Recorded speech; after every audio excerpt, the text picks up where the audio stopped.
You're listening to the Black Music Scene podcast, a show where we explore the incredible journeys, challenges, and triumphs of Black orchestral musicians who've dedicated their lives to the craft, breaking barriers and defining what it means to be a virtuoso. We are here to celebrate and archive the awe-inspiring stories of our living legends in Black classical music. In today's episode, we'll meet Booker Rowe, a Philadelphia-born violinist who played for just over 50 years with the Philadelphia Orchestra. He sat down with us to tell us his story, and later talked with two of our Black Orchestral Network founding members with whom he has a pretty special connection. Booker, like so many Black musicians we hear from in this series, carries with him a rich history of personal stories, musical moments, triumphs, setbacks, all the while bearing witness to the beautiful and troubling experiences one faces when you are Black and just so happen to love classical music. In the style of a true gentleman, Booker shares his story. This is Booker Rowe. Yeah, I'm Booker Rowe Jr., really. My father was Booker Rowe Sr. But I played the violin with the Philadelphia Orchestra.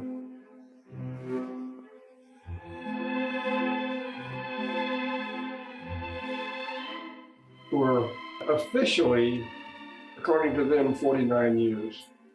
But I played a year and a half before that. That makes 50 and a half years. There was an audition, of course. And in the audition, you have a sight reading section, you have a solo section. So in the solo section, you usually play a concerto. But only they asked me to play the fugue from the Bach G minor unaccompanied sonata.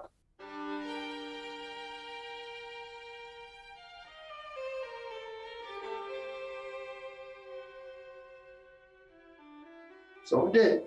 Fortunately, I knew it. And then we had to do Mozart 40th Symphony, Hindemith Matisse from Halle, which a lot of people fill in their faces on. We had to do a second violin part.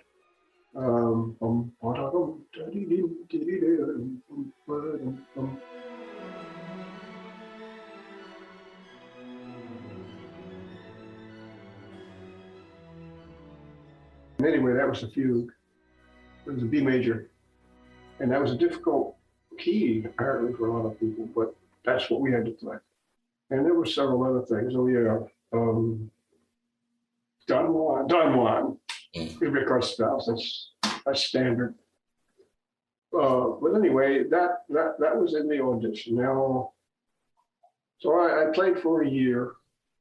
There was a point at which, during one rehearsal, there was a surprise insertion in the section. They brought in a young man and sat him beside me, violinist, and we proceeded to start to play. And we played for a while, and then the music began to get more and more complex and more difficult, and the young man dropped out.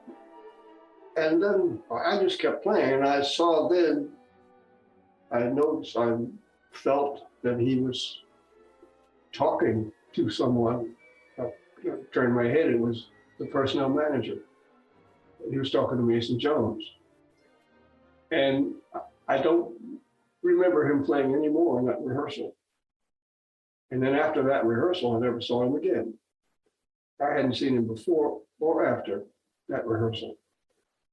And it made me realize that it was something of an internal spontaneous audition that they put him through. I didn't know they did that. that was a learning experience to me, because I didn't know it was going to happen. And it could have been that they were comparing him to me. Maybe I would have lost my job if I had been the one to stop and not be able to continue just before the beginning of the next season. I got a letter inviting me to be a regular member.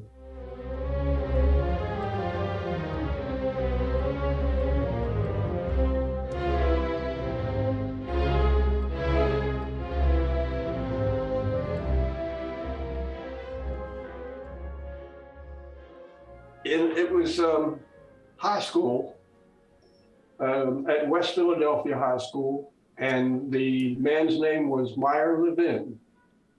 We had all the academics and everything, but he added a course in theory and a course in harmony, which we had to take.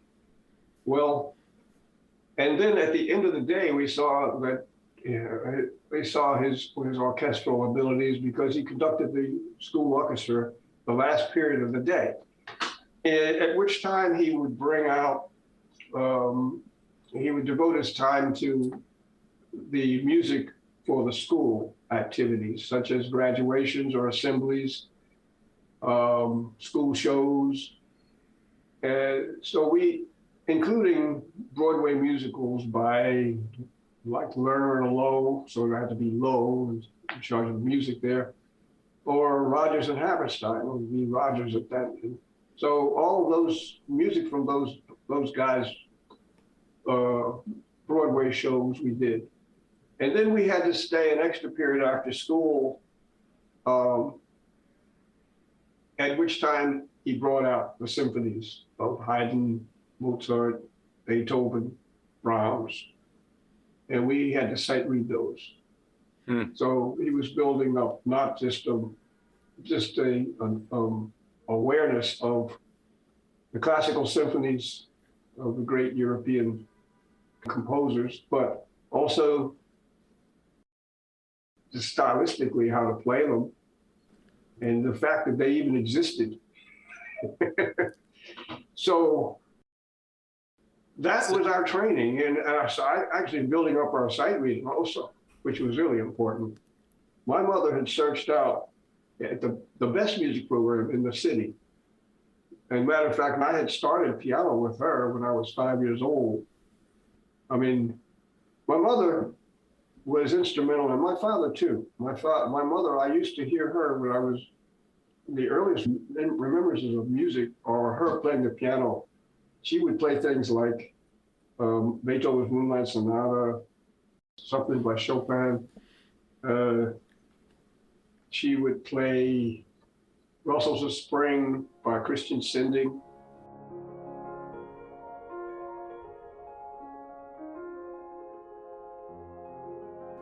And she would play them with some style, although she was not a wonderful pianist, but she started me on piano when I was 5. She took me as far as she could. Then she gave me to her piano teacher, who also taught my father to sing, in his singing lessons. My father would come home from RCA Victor, where he worked, and burst in singing joyously. And my mother would then at times play for him, and the two of them would just make music. When I was old enough to join them, they let me join them.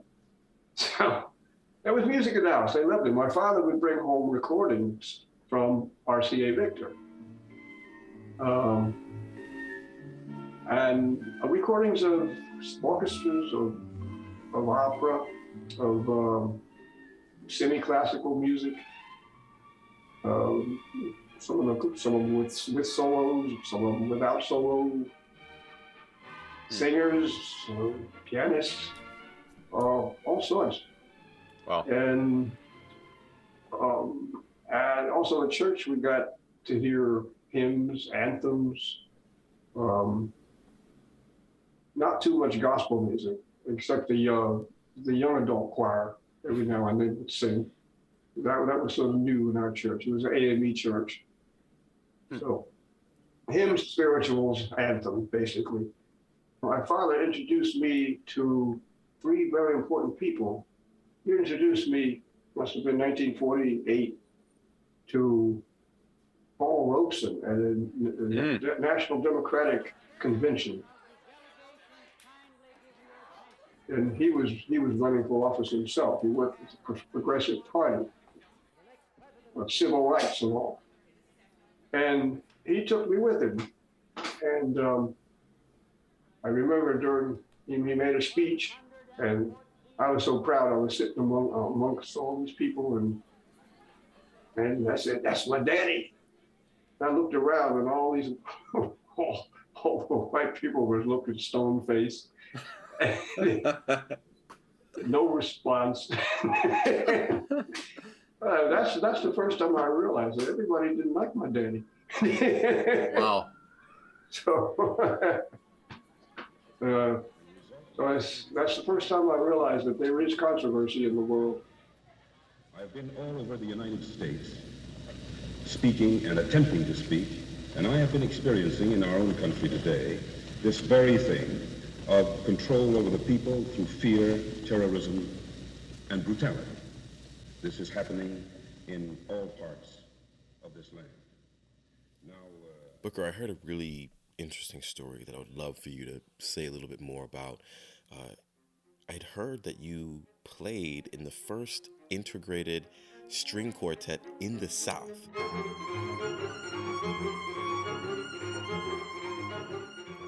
Which is no small thing at all. I mean, that's literally historical. I'm wondering, can you talk a little bit about that story, maybe how it came about, and any experiences you remember from that quartet? Okay, it grew out of a visit to Tanglewood. I was at Tanglewood in 58, 59, 63, and 65. So I think it was 63. I played a performance of L'Histoire d'un Soldat, and there was a young man there, a violinist, who wanted to form a string quartet in Nashville, Tennessee.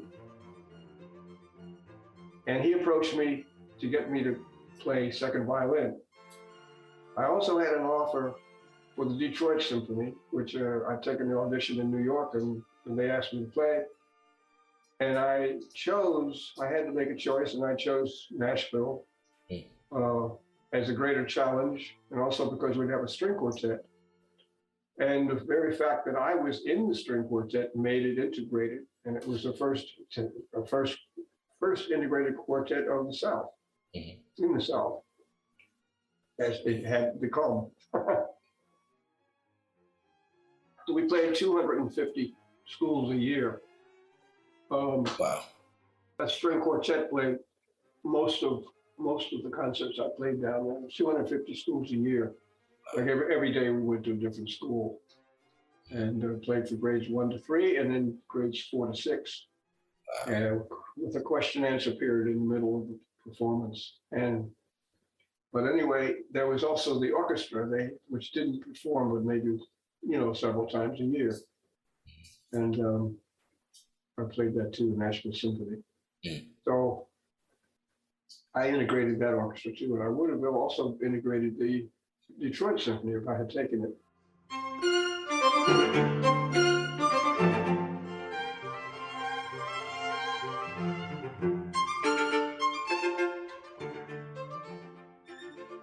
What would I say to my younger self? I would say, what would I say?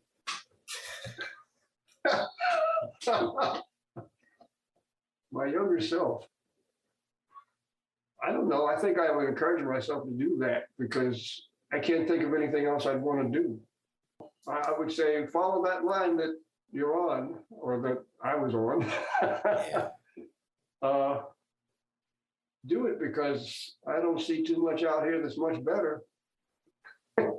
My mother always told me to put your best foot forward. Do your best. Pay attention. Be receptive.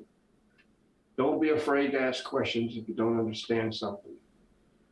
And that'll make it easier to better follow your instructions. So another thing is just practice diligently. And even if you want to explore a little, come back to your teacher's instructions because they're designed to help to get you to the next level. And in my Sunday school, there was a saying, good, better, best, never let it rest until good is better and better is best. I also remember this saying that your aptitude needs your best attitude to reach your best altitude.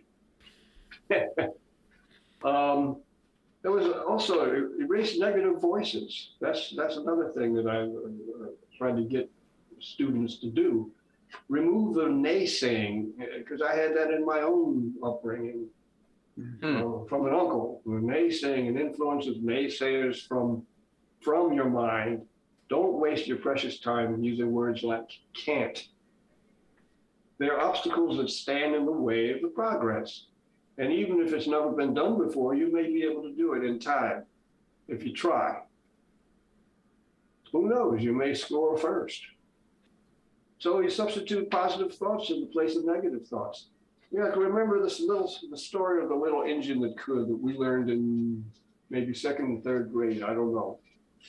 The little engine faced the problem of getting up the mountain, right? We got to keep that in mind about a whole lot of things, not just music, life itself. Booker, I remember during our first few conversations, actually the first time we talked, you had said something that really, really resonated with me and stuck with me that I've been thinking about for a while. I remember you saying to me, always remain a gentleman.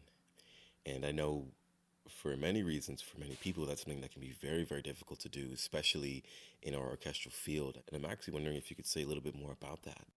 I think I was totally wrong. You got to be out here throwing chairs at people. Okay.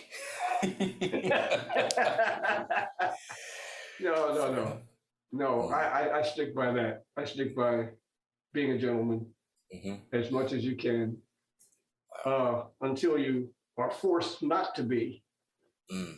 You have to be firm sometimes with people and let them know where you stand and then where you do not stand and what you do not stand for or what you do stand for.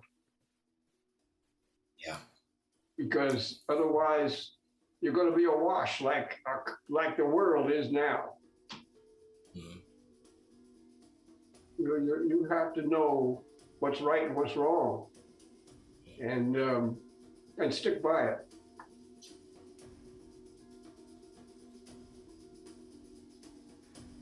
After sharing his story, Booker took some time to sit down with our Bond founding members, Weston Sprott and Shay Scruggs. And not for the very first time. Weston and Shay remember Booker from their days at the Curtis Institute of Music in Philadelphia, watching him perform with the Philadelphia Orchestra every week. Welcome back to the Black Music Scene podcast. My name is Weston Sprott, and I'm here alongside my longtime friend and fellow Black Orchestral Network founder, Shay Scruggs. Today's conversation brings Weston and me back to a time when we were at Curtis together, when we were young and up-and-coming musicians studying at Curtis. One of the things you do when you go to Curtis is you go to Philadelphia Orchestra concerts pretty regularly, and at that time we would go pretty much every Saturday. And every time we would go, there was one person in particular that we would always notice, and we always looked forward to seeing on stage. And we are very lucky today. He's agreed to sit down and chat with us. Thank you very much for joining us, Mr. Booker Rowe. Oh, thank you for inviting me to be a part of your program and address you and the network. I look forward to this. Thank you. Booker, I think the first time that we met, I was terrified. What? Why? Why were you scared? What's this? Tell me about it.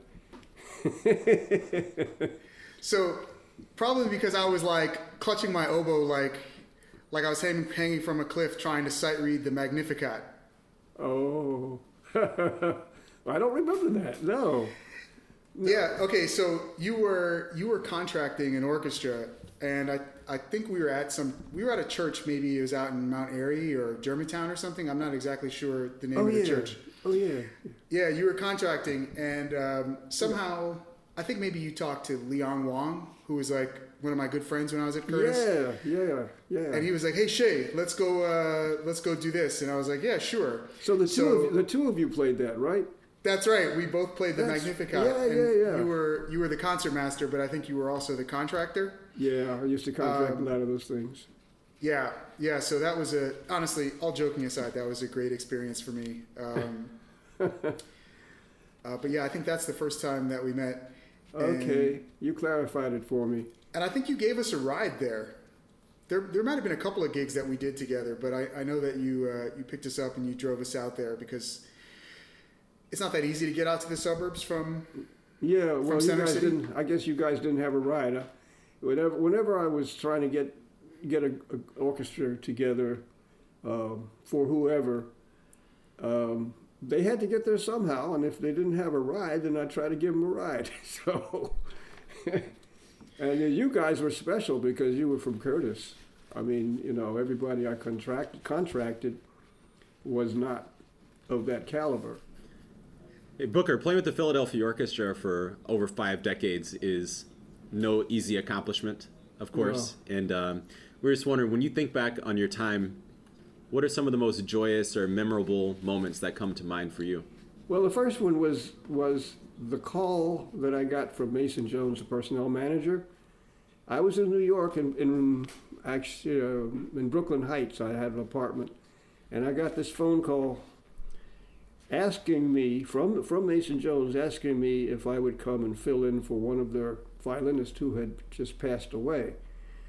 And in the background, I heard the sounds of the Philadelphia Orchestra playing. I think he must have been at a rehearsal. And the sound of that string section was so gorgeous that I... Even through the phone? Oh yeah, even over the phone. I just said, yeah, I'll be there. I could not resist coming back to Philly. I had grown up hearing the Philadelphia Orchestra, and I was away for 7 years in different cities, and I never heard anything as gorgeous as the Philly Orchestra, certainly not in terms of orchestras. Coming into the first rehearsal was amazing because I got there late from New York, and they were already rehearsing. I went in, sat in the back stand, and I was surrounded by gorgeous string sounds from my left, my right, in front of me, and bouncing off the wall and back of me. I had never experienced anything like that. And the brass section, the woodwind sections, when they let loose, we were on a slanted stage at the Academy of Music. It slanted down from the back to the pit. And when those guys let loose, I had to brace myself with my right leg to keep from being blown off my chair. That's the way it felt. So that was also a joyous experience. Nice.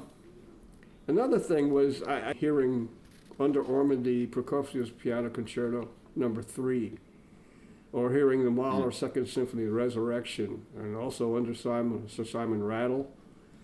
And I used to love the end of Tchaikovsky's Sixth Symphony because, I don't know, I used to read the Iliad and the Odyssey with Tchaikovsky, the Sixth Symphony running when I was in college.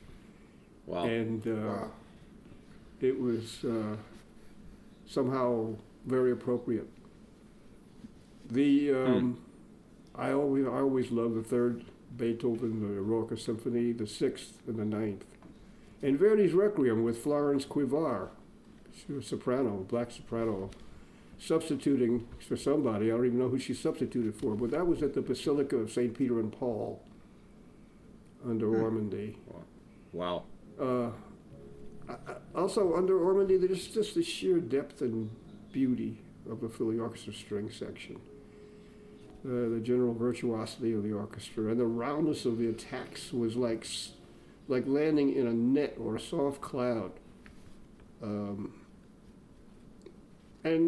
from me hearing the way the wind players and brasses played, it was like nothing I ever heard before in terms of the beauty of the sound. It was a depth of gorgeousness. I can't even, that's not even good grammar, but it was so gorgeous the way they played. I never heard those particular instruments played that beautifully. So that too was an ear-opening, I should say. What are some of the ways that your colleagues in the orchestra showed their support for you? Was their support more openly expressed, or was it more covert? Well, you can determine that from the answers, whether it was more covert or not. Eugene Ormandy arranged, I should say, he engineered lessons for me with Norman Carroll, the concertmaster, in 1969. And I would assume that was to sort of bring me closer into the fold of style and, the ins and outs of the orchestra. So that's what he did. David Booth, who was my stand partner later for many years, and also the one of the pianists. We had two pianists, orchestra pianists. Was I guess for 15 years roughly he was my stand partner, but he's also my piano accompanist in a recital in the early 1970s after I first got in. And I invited him this year to join a string quartet to celebrate Lee Dillon, who was the conductor of the Beijing Philharmonic, when in 1973, we were the Philly Orchestra was the first American orchestra to visit China. And David and Jonathan Wheeler who was still in the orchestra, joined me, that's after my retirement, and the cellist granddaughter of Lee Dillon to perform at the University of Pennsylvania. So even though I was out of the orchestra or anything, he just unhesitantly agreed to do that. And years ago, our principal cellist at the time, who was William Stoking, hired me to do recording sessions. There were several other things that are not as important. I'll skip over, but here's one that it's just like it came from the person I didn't expect at all. And this came from one of the older violinists who was no longer sitting in the front of the section. He had an undying desire to instruct people as he and the whole orchestra played. It was a customary sight to see violent gesticulations from whoever he sat beside. When he sat with me, I tried very hard not to lose my cool. But finally, one day, my pressure cooker top blew, and I demanded, quote, "Don't tell me what to do." Unquote. I didn't mean to shout it out, but it came out loud because I really felt that thing. Well, little by little, other members began to adopt that saying as a rallying cry down through the years, right down to the people who were hired long after Izzy retired. I'm saying Izzy, that was his name. Maybe a year later, one day in rehearsal, the orchestra was playing. The music was crescendoing to a very emotional climax, but Ormandy cut us off just shy of the climax. I was so into where that phrase was headed that my momentum carried me on into that climactic resolution alone, sans everybody, all by myself. A voice several stands behind me bellowed, "Yes, getting it!" And it was Izzy. The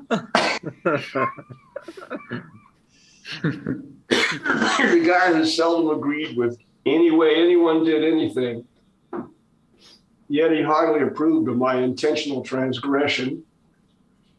But that moment was huge for me because it had strength, it had conviction, it had commitment, it had vibrancy, it had perfect intonation, and it resounded.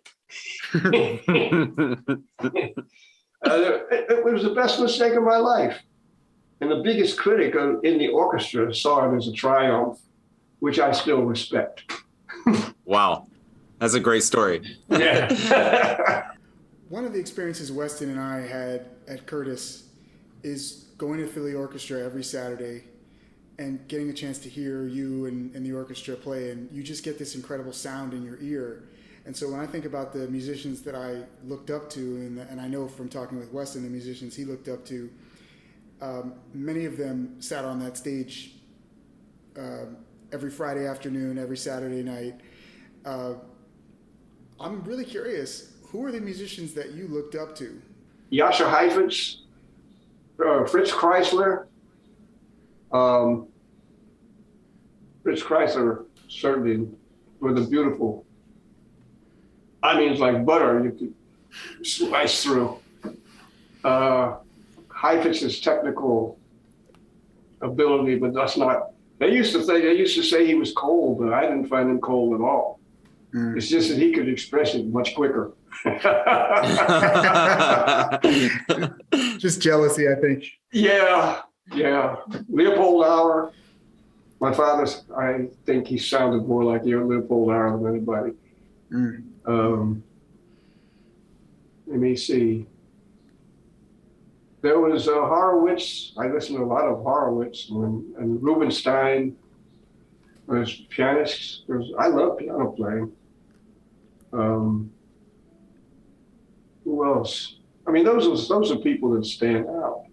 I certainly remember going into that generation, and in that generation, Sanford Allen in New York, became a member of the New York Philharmonic, and we actually thought and got together to see if we could form a black string quartet, but that never happened. I think probably because of the distance between Philadelphia and New York. Just that never happened. Andre Watts, I met him when he was 16. I was 20, he was 16, at the Philadelphia Musical Academy. And I was impressed by him immediately. I remember I took lessons on the third floor, and all the way down the steps, Andre Watts was playing in the auditorium. And I went in, and he continued to play, and he was explaining everything he was doing as he was playing. I was impressed with that. He was all over the piano, and he's still talking. And I invited him to a party at my house. I used to invite people to my parties at my parents' house, not mine. But I felt it was my house. And I didn't even realize I didn't expect him to come. But a cousin of mine who was halfway between my age and my father's told me years later that he saw this young man standing over in the corner by himself, and he went over to talk to him. The young man told him his name was Andre Watts, and he was about to play with the New York Philharmonic the next week. And he was going to play the Liszt E-flat concerto with them, with Leonard Bernstein conducting. My cousin didn't believe him until he read the papers the next week. And realized that Andre Watts had substituted for Ben Gould. And that was the beginning of his career. So he was at my house a week before that. This is a great history lesson. You mentioned at some point earlier that there have been multiple efforts over the years, over the generations, to bring together Black people in this classical music orchestral space. And Black Orchestral Network, that's part of what we're trying to do. Could you just share a little bit of your experience of previous efforts to do this, or during your career, how easy or difficult was it to connect with other Black musicians like yourself? What was that experience like? Well, I've had failed experiences. I mean, which were because of my lack of know-how outside of music, in terms of just putting things together and getting financial help and getting donors and getting support here and there, and doing things that musicians themselves are not necessarily involved with. And that was, but like for instance, the string quartet that we were going to do in New York, that was one of them. Also, I tried to put together a performance of the L'Histoire du Soldat, which I had already done 3 times with other groups. The best performance I ever did of that was a complete dramatic production of it with Philadelphia Musical Academy. And that was around 1961. We did it at Plays and Players. And of course, we had the musicians. We had someone playing the part of the soldier, a dancer, the Vincents, and everybody, we had all that. But I tried to put together a black group, and we had really wonderful players in it. Trumpet player was Jim Tinsley. He soloed with the Philly Orchestra years ago. There was Burgess Coleman on clarinet. I think there was also Fred Alston. Fred Alston was a wonderful bassoonist from Philadelphia. And I found out he could play gospel piano later at my house one time. But this guy he had a gorgeous sound. He finally got to play with with Newark? I forget what they call the Newark Orchestra. The New Jersey Symphony. Yeah. Oh, New Jersey Symphony, right. Right. Who else was in that? Well, John Mosley, who was a bass player. Who was an excellent bass player on Philly. I think he finally got out of music. He became a priest or something like that. And what did I say? Violin, bass, clarinet, bassoon. Who was the trombone player? As a trombone player myself, I have to ask. John Ashby. I don't know if you know him. I don't. Yeah, John Ashby. We just had people that were available and around here. And I think Jim Nelson was the percussionist. And then I got Wendell Pritchett. I asked Wendell Pritchett to conduct us. He was pretty instrumental in the school system. And I mean, he made him, I always thought he should have been celebrated as a pianist because he really could play well. Wow. But he was known as a school teacher. But anyway, it didn't work out for whatever, I don't even know what reasons. I have never really gone back to try to analyze it. I just wanted to say, I speak for both me and Shay, even though Shay, feel free to speak for yourself too. But Booker, we love, admire, and appreciate you, man. You know, everybody needs somebody to look up to and someone to aspire to and someone to look out and see and be like, you know what, maybe I could do that thing, and to make that seem practical, not like a dream. And for Shay and I to get the opportunity to come to the Philadelphia Orchestra basically every Saturday night like religion for years and years on end, and sit up in the third tier and watch you play and do what you do, and do it with the professionalism and elegance with which you did it. It was inspiring. I don't think that any of us would be where we are if it hadn't been for people like you doing what you did. So thank you. Booker, we've had the opportunity to, the privilege of bringing together a lot of folks from this Black community of classical musicians in several what we call convenings. And one of the themes from our first convening was the importance of intergenerational relationships. And when I think about the opportunity that Weston and I had, growing up as musicians here in Philadelphia, seeing you, meeting you, and learning from you and watching you perform every week, it made us feel connected in this to this broader tradition. It made us feel connected to this broader tradition that goes beyond any one generation. And when we think about the importance of tradition in classical music and the Philadelphia sound and all of those wonderful things that that bring us into music, that make music, something really special and magical and transformative. You may not know this, but your presence there and your openness to us made us feel like we could be a part of that tradition, and like we were a part of that tradition. And for us, that's the I think I can that takes us up that mountain. Oh gosh, thank you. It's reassuring of my purpose being here. Awesome. Maybe that was God's purpose for me. So thank you very much for that. And in that connection, in a very narrow vein of the fact that all these people were violinists, I'm thinking that you can go back at least as far as Le Chevalier de Saint George, Mm-hmm. you know, way back in the 1700s, and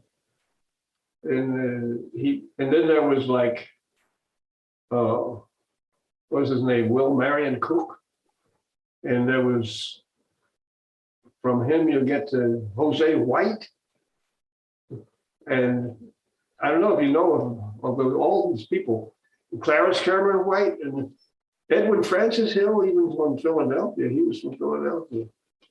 Up to Charles McKay. We're just coming up the timeline through all these people, and maybe they weren't in the same place at the same time, but they are our Black history, and were important to note and give us that foundation, that we need to relate to.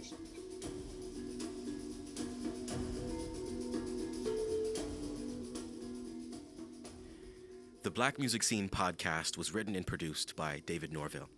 This episode was co-hosted by Weston Sprott and Shay Scruggs. Special thanks goes to Jennifer Arnold and Emilio Carlo. Black Music Scene is a production of the Black Orchestral Network, an organization dedicated to creating an inclusive and equitable environment for Black people in the orchestral field. We see a world where Black orchestral artists easily find reflections of themselves and their complexities in the history and future of orchestral music. Support for Black Music Scene comes from the Mellon Foundation, guided by its core belief that the humanities and arts are essential to human understanding. Learn more at mellon.org. The Black Music Scene podcast is a product of the Black Orchestral Network, where our mission is to cultivate community, lift our voices, and tell our stories. If you'd like to get involved and support the Black Orchestral Network, please visit blackorchestralnetwork.org. Thank you so much for listening, and be sure to tune in next time.